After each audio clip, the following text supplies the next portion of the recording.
अगर तुम्हारा mock test में अभी भी स्कोर कम आ रहा है और नीट में सिर्फ 5 ही दिन बचे हैं तो भाई पैनिक बिल्कुल भी नहीं करना। अगर पैनिक करोगे ना तो तुम्हारा सारा मोटिवेशन डाउन हो जाएगा और तुम्हारा स्कोर और जितना आना चाहिए उससे भी नीचे चला जाएगा। तो भाई प्लीज़, अगर तुम चाहते हो कि भाई अगर मैं अभी भी चीज़ें सही कर लूँ तो भाई 5 दिन अभी भी गेम चेंजर हो सकते हैं अगर सही से तुम उसको यूटिलाइज़ करो तो नमस्ते दोस्तों, आप देख रहे हैं रिफ्स एंड रियलिटी, जहां हर बात होती है दिल से, बिना किसी फिल्टर के। तो बिना किसी देरी किए मैं इस वीडियो को शुरू करता हूं और प्लीज़ इस वीडियो को शुरू से लेकर लास्ट तक ज़रूर देखना। सच बताऊं ना भाई, इस फेज़ के अंदर ना बहुत सारी चीज़ें चल रही होती है। ये फेज़ ना सबसे ज़्यादा टफ फेज़ होता है क्योंकि भाई तुम इसके अंदर टेस्ट दे रहे हो, मार्क्स कम आ रहे हैं, तुम पढ़ाई करना चाहते हो तो पर फिर भी भाई दिमाग में इतना स्ट्रेस है कि तुम पढ़ाई नहीं कर पा रहे हो और फिर तुम भाई धीरे धीरे ना पढ़ना स्लो कर देते हो और सब ना रैंडम चीज़ें करने लगते हो कि भाई ये पढ़ लिया वो पढ़ लिया। तो भाई ये चीज़ें अपने को इस टाइम पर नहीं करनी, इससे क्या तुम्हारा दिमाग बिल्कुल ख़राब होता जाएगा। तुम्हारा एक तरफ ना अच्छे से बिल्कुल भी मन नहीं लगेगा, तुम कहोगे भाई ये भी कर लूँ वो भी कर लूँ, सब कुछ करने का मन करेगा पर भाई तुम एक भी चीज़ को अच्छे से नहीं कर पाओगे। मैं तुम्हें मोटिवेशन नहीं दूंगा, मैं सिर्फ ना तुम्हें भाई क्लैरिटी दूंगा और सोल्यूशन दूंगा कि भाई अब भी मोटिवेशन अगर दूंगा ना तुम्हें तो भाई तुम्हें ऐसा लगेगा कि भाई हाँ सही बोल रहा है, पर नहीं भाई मैं तुम्हें सिर्फ एक क्लैरिटी दूंगा और तुम्हें इस टाइम पे सिर्फ क्लैरिटी ही चाहिए कि भाई तुम क्या कर सकते हो या नहीं कर सकते हो। देखो यार, सबसे पहले ये समझो कि भाई तुम्हारी प्रॉब्लम आ कहाँ रही है। कि अगर तुम टेस्ट दे रहे हो या तो तुम ऐसे तो नहीं करे कि टेस्ट दे दिया रिजल्ट देख ले, ठीक है भाई, उसकी गलतियों को भी देखो, एनालाइज करो, या तो तुम्हारी गलती यहाँ आ रही है। दूसरा, या फिर तुम बारी बारी अपनी मिस्टेक्स को रिपीट करते जा रहे हो कि भाई तुमने पिछला पेपर एनालाइज नहीं किया और अगले पेपर में तुमने वापस से वही मिस्टेक रिपीट कर दी। या फिर तुम बारी बारी ओवर अटैम्प्ट कर रहे हो कि भाई ये आता तो है, चलो कोई नहीं, कर देते हैं, देखा जाएगा। भाई ये चीज़ इस टाइम पर बिल्कुल भी नहीं करती, ये तुमको ना बहुत ज़्यादा डिमोटिवेट कर देगी अगर तुम ये चीज़ें करोगे, ठीक है। अगली चीज़ है भाई कि तुम्हारा कॉन्फिडेंस ब्रेक हो रहा है। भाई कॉन्फिडेंस ऑटोमेटिकली ब्रेक होगा अगर तुम पिछले अच्छे से एनालिसिस नहीं करोगे और वही क्वेश्चन तुम्हारे बारी बारी गलत होंगे तो भाई कॉन्फिडेंस कहाँ से आएगा। तुम खुद सोचो यार, कॉन्फिडेंस कैसे लेके आओगे तुम अपने अंदर, ठीक है। देखो यार, दिक्कत ये नहीं है कि भाई तुम्हें आता नहीं है, आता है, पर तुम थोड़ी ना गलतियाँ कर रहे हो।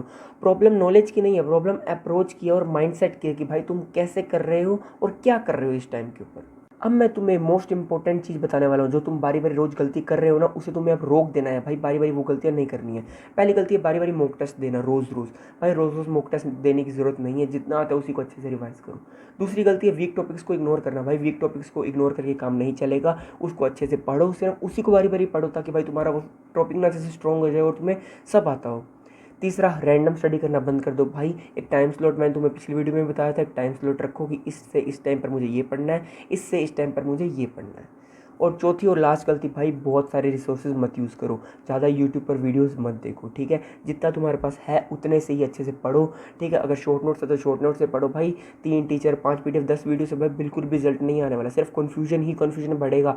हर टीचर अपने तरीके से पढ़ाता है और हर टीचर अपनी अपनी चीज़ें बताएगा कि बेटा तुम ऐसे करो वैसे करो वैसे करो, पर भाई अगर ये चीज़ें करोगे ना तो तुम्हारा दिमाग बिल्कुल भी ख़राब हो जाएगा। अब भाई तुम्हें रिसोर्सेज की नहीं चाहिए भाई, सिर्फ फोकस चाहिए, ठीक है। अगर अच्छे से फोकस करके पढ़ाई करोगे तो भाई तुम्हें रिजल्ट ज़रूर दिखेगा।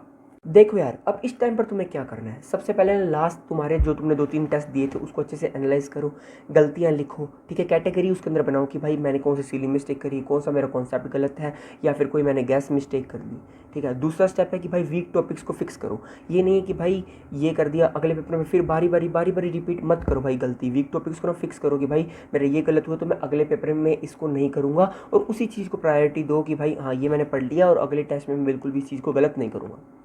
तीसरी चीज़ की बात करते हैं भाई, लिमिटेड मॉक टेस्ट, ठीक है। अल्टरनेट डे टेस्ट दो, ये नहीं कि भाई रोज रोज रोज, उससे कुछ नहीं होगा। अब तो वैसे भी भाई टेस्ट मत दो भाई, सिर्फ रिवाइज करो अच्छे से।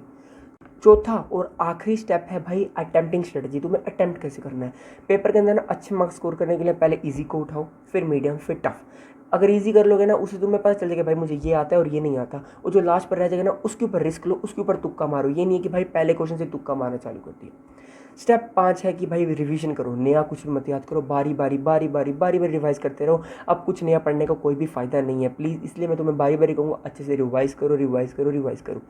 अभी तुम्हें भाई टॉपर नहीं बना, सिर्फ अपना बेस्ट रिवीजन करना है और बेस्ट अपना वर्जन बनना है। तो भाई अच्छे से रिवाइज करो और अच्छा अपना वर्जन बन के दिखाओ। अब भाई मैं तुम्हें फिर से 5 दिन की स्ट्रेटजी बताता हूँ स्टेप बाय स्टेप और सब्जेक्ट बाय सब्जेक्ट क्या क्या करना है। बायोलॉजी में भाई एनसीईआरटी रिवाइज करो, डायग्राम्स और पीवाईक्यूज, ठीक है। केमिस्ट्री के अंदर फिजिकल में फॉर्मूलाज, ऑर्गेनिक के अंदर रिएक्शन और इनऑर्गेनिक के अंदर एनसीईआरटी, दैट्स इट। फिजिक्स में भाई फॉर्मूलाज और सेलेक्टेड क्वेश्चन करो, ये नहीं है कि भाई फिजिक्स में हर एक क्वेश्चन कर रहे हो, ये भी कर लिया वो भी। भाई फिजिक्स में ना सब नहीं आएगा, जो आता है ना उसको परफेक्ट करो।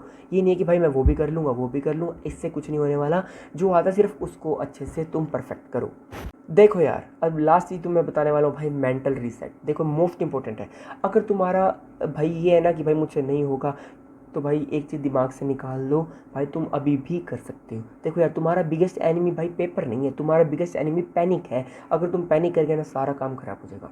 एक तो पहली चीज़ कंपैरिजन करना बंद करो, दूसरी चीज़ सोशल मीडिया को भाई एक बार थोड़े दिन के लिए अवॉइड कर दो, और अपने प्लान पर स्टिक करो। ये नहीं कि भाई इस बंदे की वीडियो देख ली तो उस पर चल पड़े, और जो मैंने बताया उस पर चल पड़े, किसी और का सुना तो उस पर चल पड़े। ऐसे मत करो, एक बंदे पर स्टिक रहो। देखो यार, पेपर तुम्हारी नॉलेज का नहीं भाई, तुम्हारी स्टेबिलिटी का एक टेस्ट है। और अगर तुमने अभी भी अपनी ये 5 से 6 जो मैंने मिस्टेक्स बताई हैं वो फिक्स कर ली ना, तो तुम भाई अगले 5 दिन में कमबैक कर सकते हो, और तुम अपना स्कोर भी इम्प्रूव कर सकते हो। 20 से 30 नंबर कहीं नहीं गए भाई, अच्छे से तुम इम्प्रूव कर सकते हो।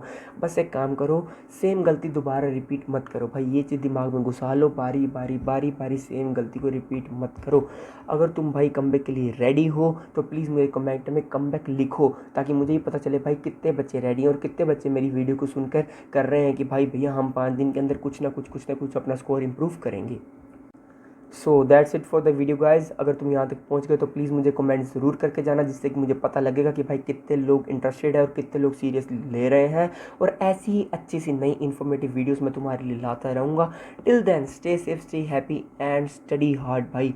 अच्छे से पढ़ लोगे तो अच्छा स्कोर करोगे। And all the best for your NEET exam.